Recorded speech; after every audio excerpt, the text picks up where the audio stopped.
Produced, edited, and directed by William Spear. Suspense, radio's outstanding theater of thrills, presents the last of a special series of Friday night performances at this hour. Tonight from Hollywood, we bring you a most unusual broadcast, starring a famous radio couple who have never before appeared in a story of this kind, Mr. Ozzie Nelson and Miss Harriet Hilliard. You are accustomed to hearing our stars in their own comedy shows, but tonight, Ozzie and Harriet appear for us as a couple who are driven to the plotting of murder in Too Little to Live On by Robert Richards, a play well calculated to keep you in suspense.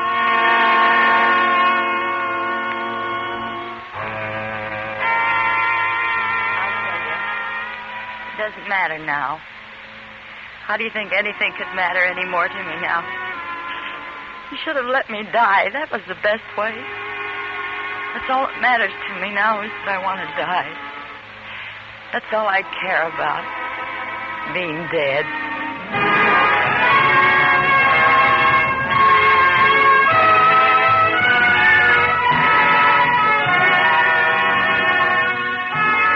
I don't know whether we ever thought about it before this morning or not.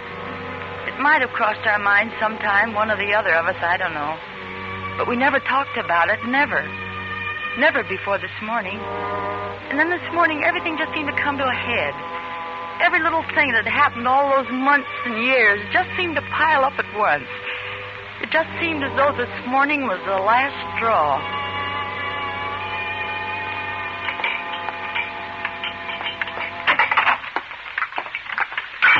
Hi, honey. Hello, darling. Your breakfast is there keeping warm on the back of the stove. I'd get it for you, but I'm already late with his. That's right. You better hurry, though. I'm not going to the office today. You're not? He wants me to stick around. His lawyer's coming over sometime today. His lawyer? Yeah, don't you remember? I guess I forgot. Yeah, his lawyer's coming over, so I have to stick around the house all day. Couldn't you go over to the office and come back? No, that's not the way he wants it. He says the lawyer's coming, but he doesn't know when. At least that's his story. Well, maybe he really doesn't know. Oh, he knows all right. Not that it matters much. I don't have any appointments today anyway. People around here wouldn't have their teeth fixed if you paid them to. Well, they can't help it if they're poor, Dave. I didn't say they could. I just said they can't afford to go to the dentist. And I'm the dentist they can't afford to go to. I know. Oh, darling, if we could only move to another neighborhood, then at least you could start building a decent practice. Sure, how? With what? I know. With Uncle Ed's money when we get it. At least that's what we've been telling ourselves for the last 3 years. Well, couldn't we talk to him? Couldn't we make him see He likes to see us have it tough. Likes to have us dependent on that money. That's all he lives for, and he'll probably live to be 100. Well, we've just got to be patient, Dave. Oh, there he is. He's up. I've got to hurry. I think at least he'd spend enough dough to have some decent tires put on that wheelchair of his so it wouldn't bump around over our heads like a 10-ton truck day and night. Well, I suppose we ought to be thankful he doesn't spend his money. In a way. Have you seen him this morning? Uh-huh. How's he feeling? About the same, I guess. He made me bring his lemon juice and water down and heat it up again. Said it wasn't hot enough. Willie almost bit me again. That mutt. Well, the dog's getting old. I suppose he can't help it. Any more than Uncle Ed. They could both help it. He wants it that way. He gets a kick out of it. Now it's got so we even have to kowtow to a snarling little mutt. He sits there and laughs. We've just got to be patient, Dave. One thing, when we get that $30,000, we sure will have earned it. Dave. Yeah? What about the lawyer? What about it? I mean, what do you suppose it means? What should it mean? He's always getting that guy over here every 3 or 4 months and going into some kind of a huddle. But why should he want you here? Well, probably needs us both as witnesses to something. You know, he's been talking an awful lot lately about that orphanage over in Brooklyn. Sure, and last winter all he could talk about was some foundling home for stray dogs down in Pennsylvania. He's just cracking the whip, that's all, to see us jump. Oh, Dave, if he was to change his will now after all we've been through... Oh, don't worry, he won't. Oh, there he goes. He's something for his breakfast. Coming right up, Uncle Ed. Let's see. I hope his eggs are right. Get the coffee off the back of the stove, darling, while I get a cup. Okay. Take it easy. It's all right, honey. It's only a cup. I know it. Sometimes it makes me so nervous I feel as though I was going crazy. Take it easy, dear. Here, let me get the tray. No, I'm all right now. There's a pan of milk warming on the stove. Fill this bowl about half full and break up a handful of those little dog biscuits in it. Okay. Sugar, salt, pepper, cream. All right, come on. Open the door for me, will you, darling? Here, I'll carry the tray. No, he likes to have me bring it. What's the difference? Oh, don't ask me, Dave. Oh, the paper for him. Oh, you've got it. Oh, I haven't read the paper yet myself. You can read it later. Come on.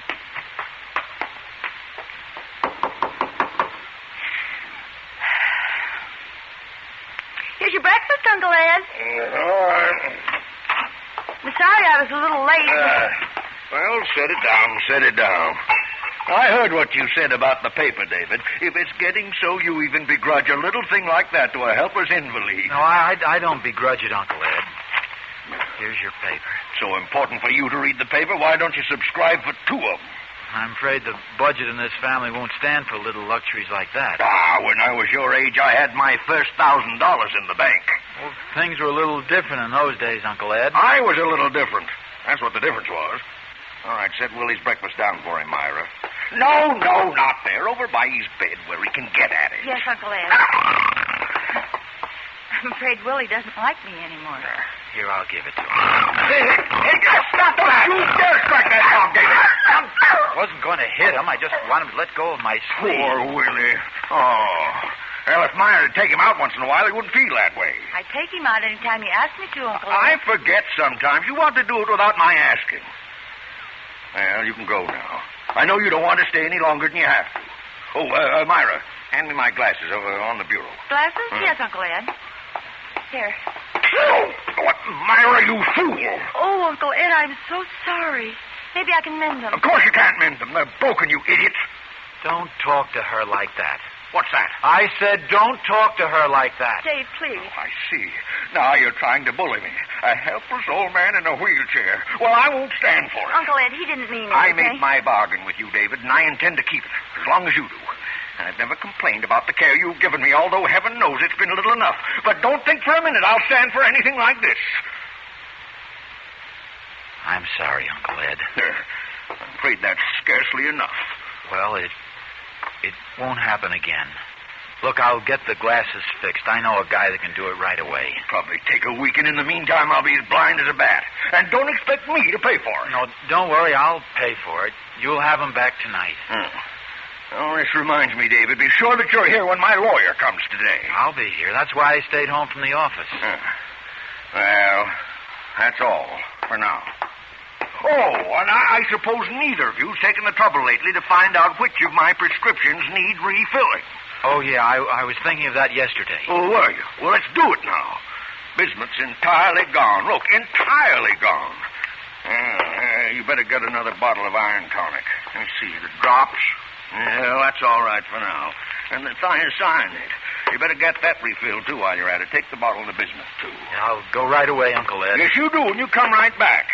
You know that I must have my bismuth not later than 20 minutes after each meal. Yes, I know. Come on, Myra.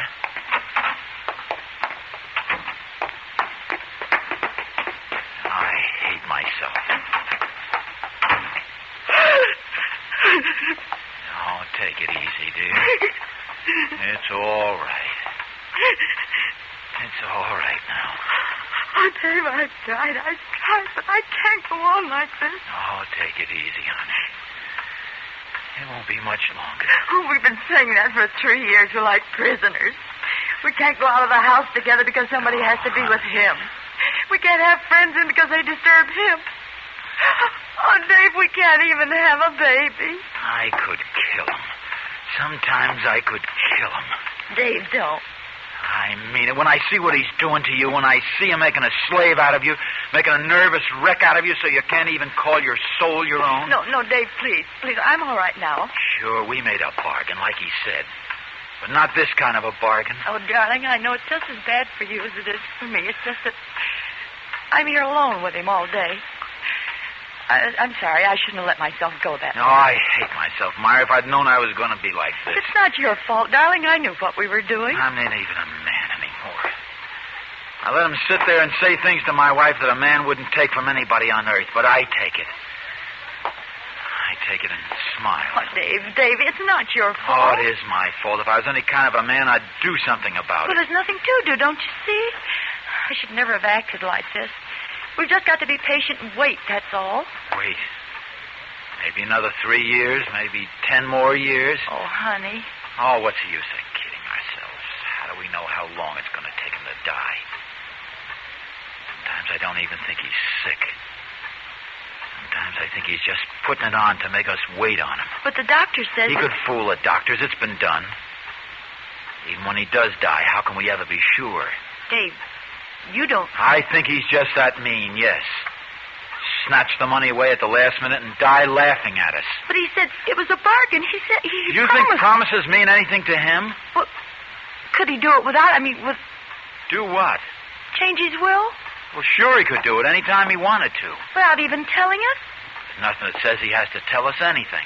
Oh, Dave, the lawyer. Yeah, I know. Today. Why does he have to come today of all days?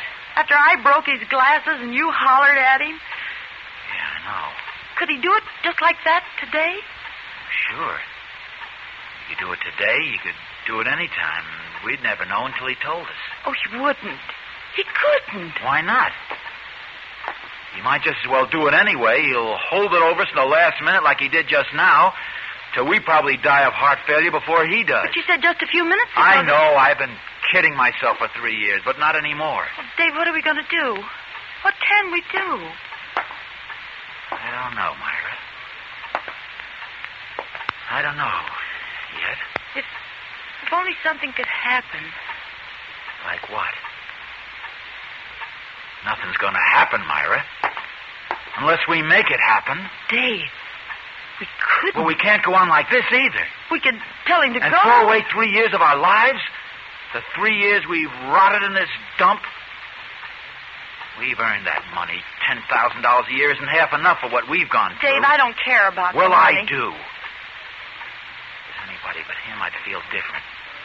I don't have any more feeling about him than I do that dog up there. Dave, you don't really mean... I don't know what I mean. Listen, I've got to go over to the drugstore and get his medicine. All right. Hurry back. I'll only be a minute. It's just across the street. Dave, Yeah. what about the lawyer? What about him? What if he should come now? Yeah, well, keep an eye out for him. But what if he comes? I don't know. I've got to think. Stall him off. Tell him something. What should I tell him? Tell him the old man's sick. He can't see him. Sick? Yeah, sick. All right, Dave. Oh, Dave, have you got his glasses? Yeah, I'll give him to Mr. Herman at the drugstore. He knows an oculist right here in the neighborhood. He wouldn't mind sending them over. All right, hurry.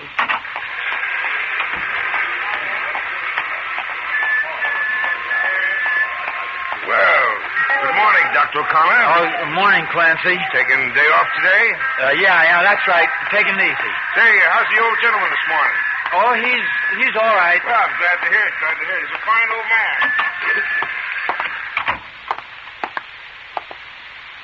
Hello, Mr. Herman.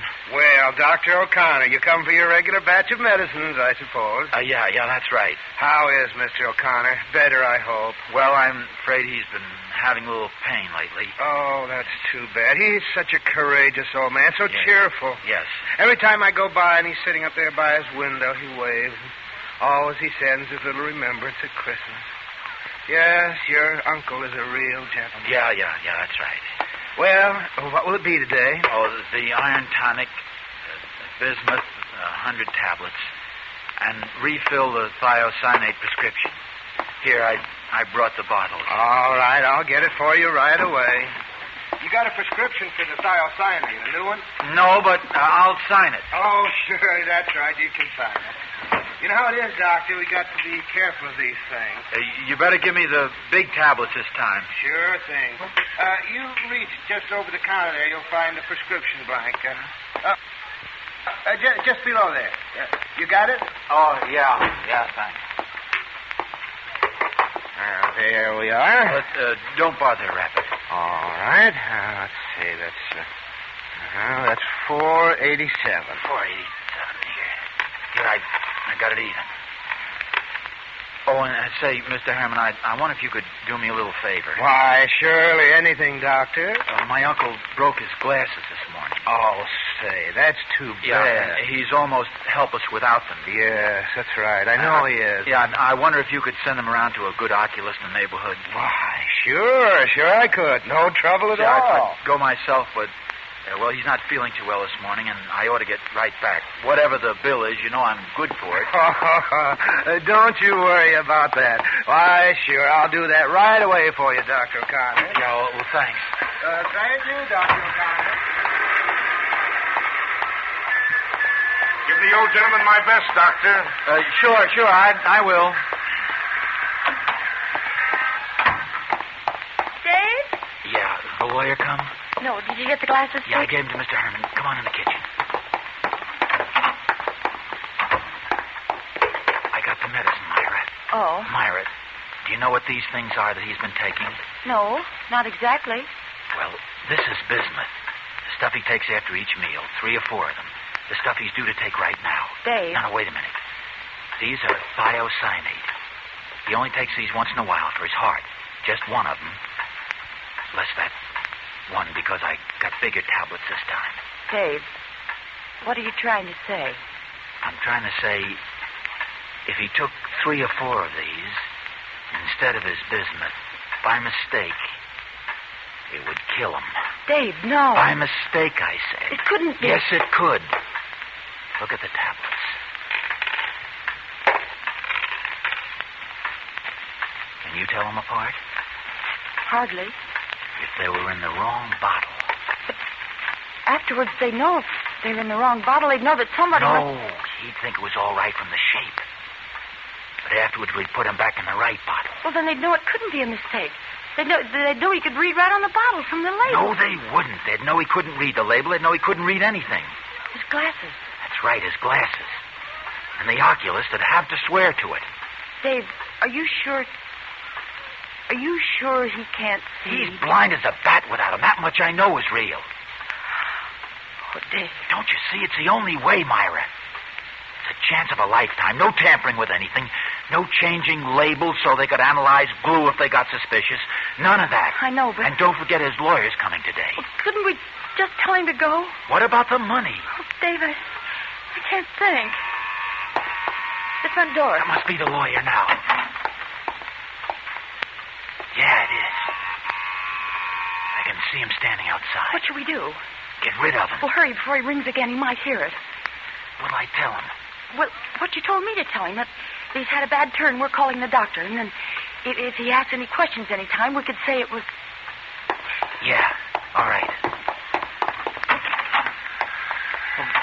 Good morning, Mr. Eldridge. Well, how do you do, Dr. O'Connor? I'm sorry you had to come way out here, but my uncle has had sort of a bad turn. Oh, I'm so sorry. Nothing serious. No, we're calling the doctor. I don't think it's anything serious, Mr. Eldridge. I don't see how it could be. Why, no. But he was wondering if you could come back some other day. Oh, I see. Well, it's just a matter of his signature on the document. Yeah, well, I'm really afraid he isn't up to it, Mr. Eldridge. I see. Well, perhaps I could phone him later in the day.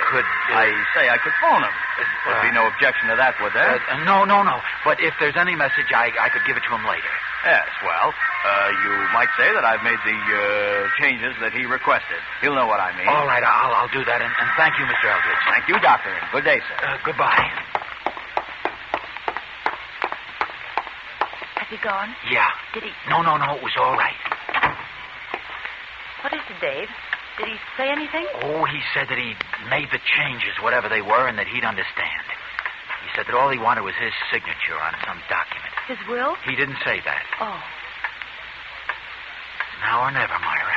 Oh, Dave, let me just think. Just for a minute. Come on, what about it? Yes. All right. All right. Here are the 2 bottles. Come on now. Oh, Dave, no. You've got to come. Why? Because you have. All right. You don't have to say anything. All right.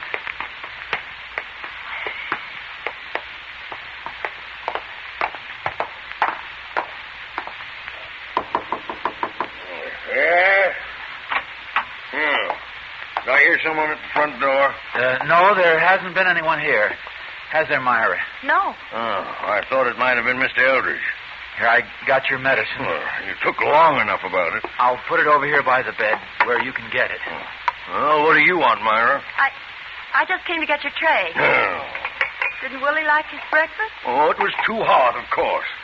I'm going to give it to him now. Have you got water for your pills? Yes.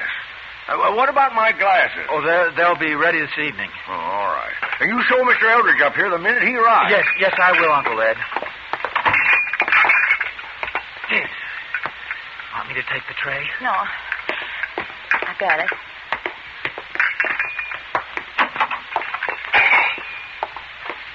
Oh, Dave, how could we? What's the use of that? It's done now. It's horrible. Is it? Don't you realize that that it's... Murder? All right, it is, and I'm glad. Dave, don't say that. What's the difference what you call it? It was the only thing to do. It's even better for him this way. David, I'm afraid. There's nothing to be afraid of. Listen. Yeah. He's wheeled himself over to take his pills.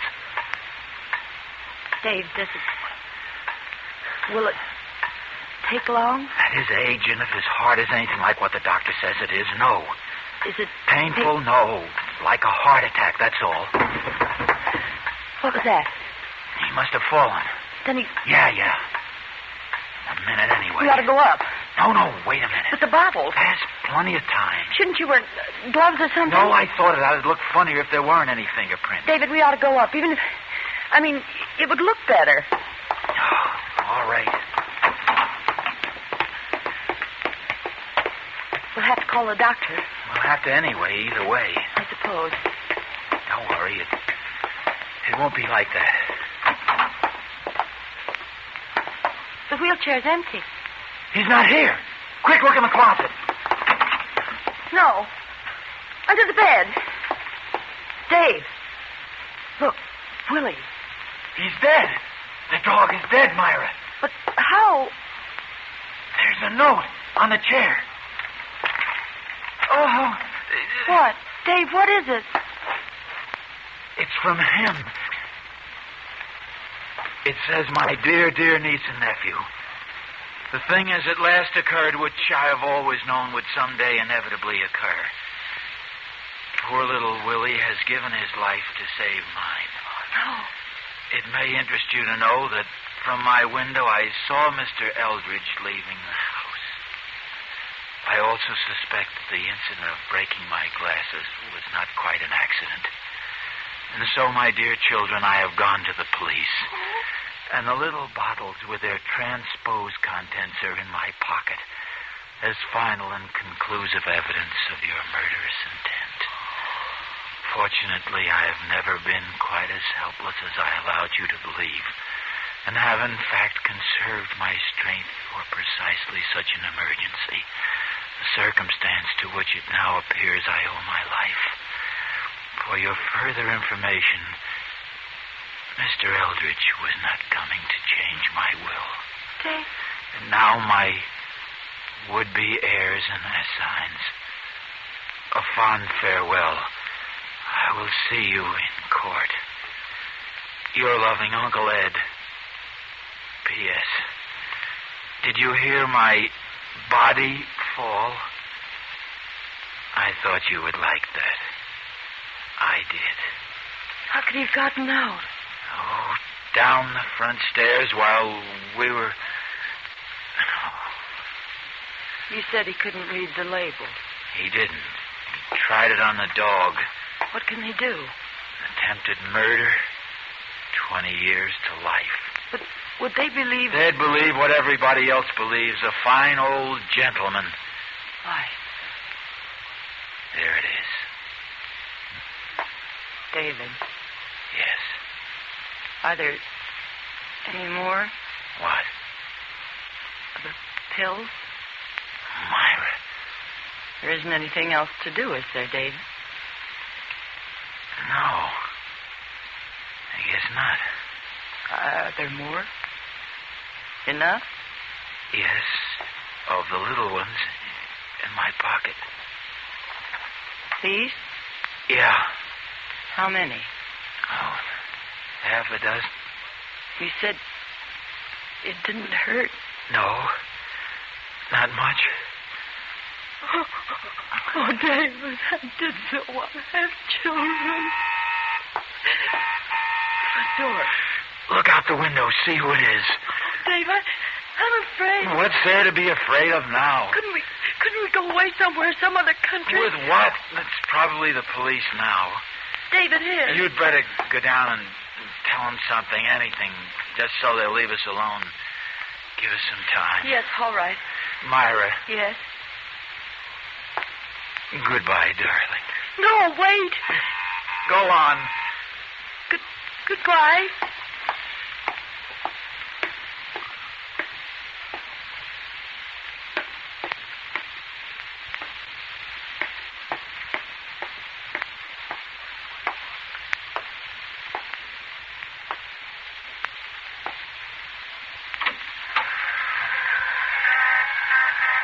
Yes, officer? Good evening, Mrs. O'Connor. I'm sorry, but Yes, Clancy, I know. I'm afraid you don't, ma'am. I've got some bad news for you, Mrs. O'Connor, about your uncle. Yes, Clancy, yes. I don't know how he could have got out there, but he was just hit by a car. Yes. Hit? Yes, ma'am. He's dead. Dead.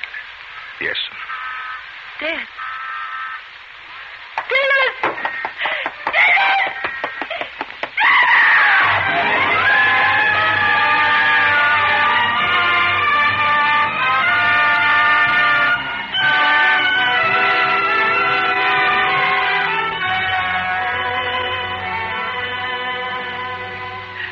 That's all. I tried, but they stopped me. David had died before I got there. That's all. I just wanted to have children. I wish I was dead.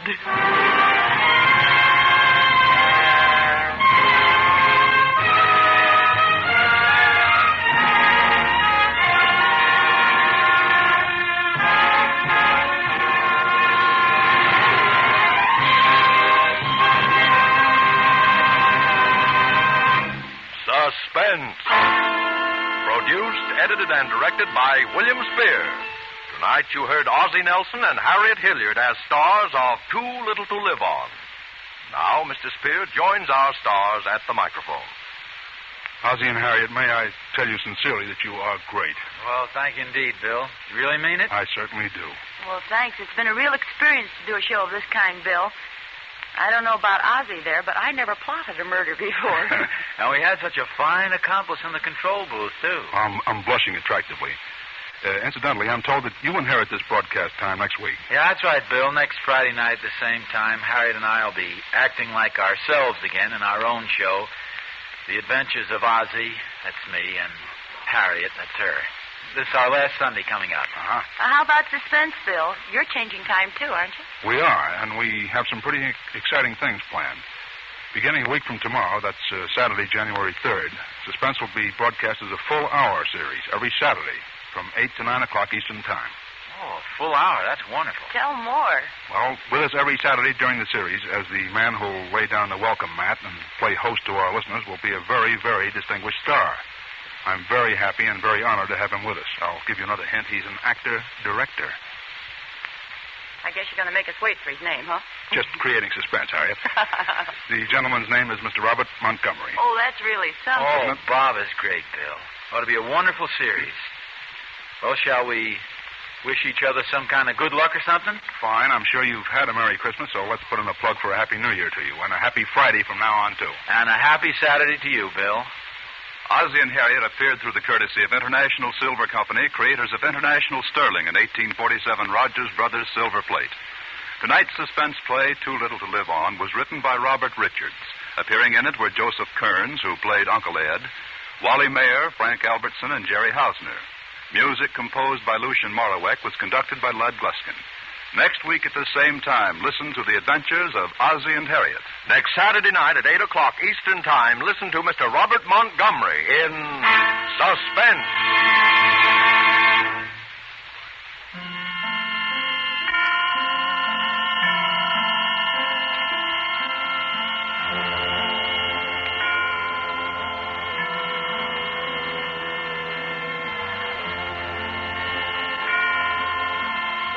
CBS, the Columbia Broadcasting System.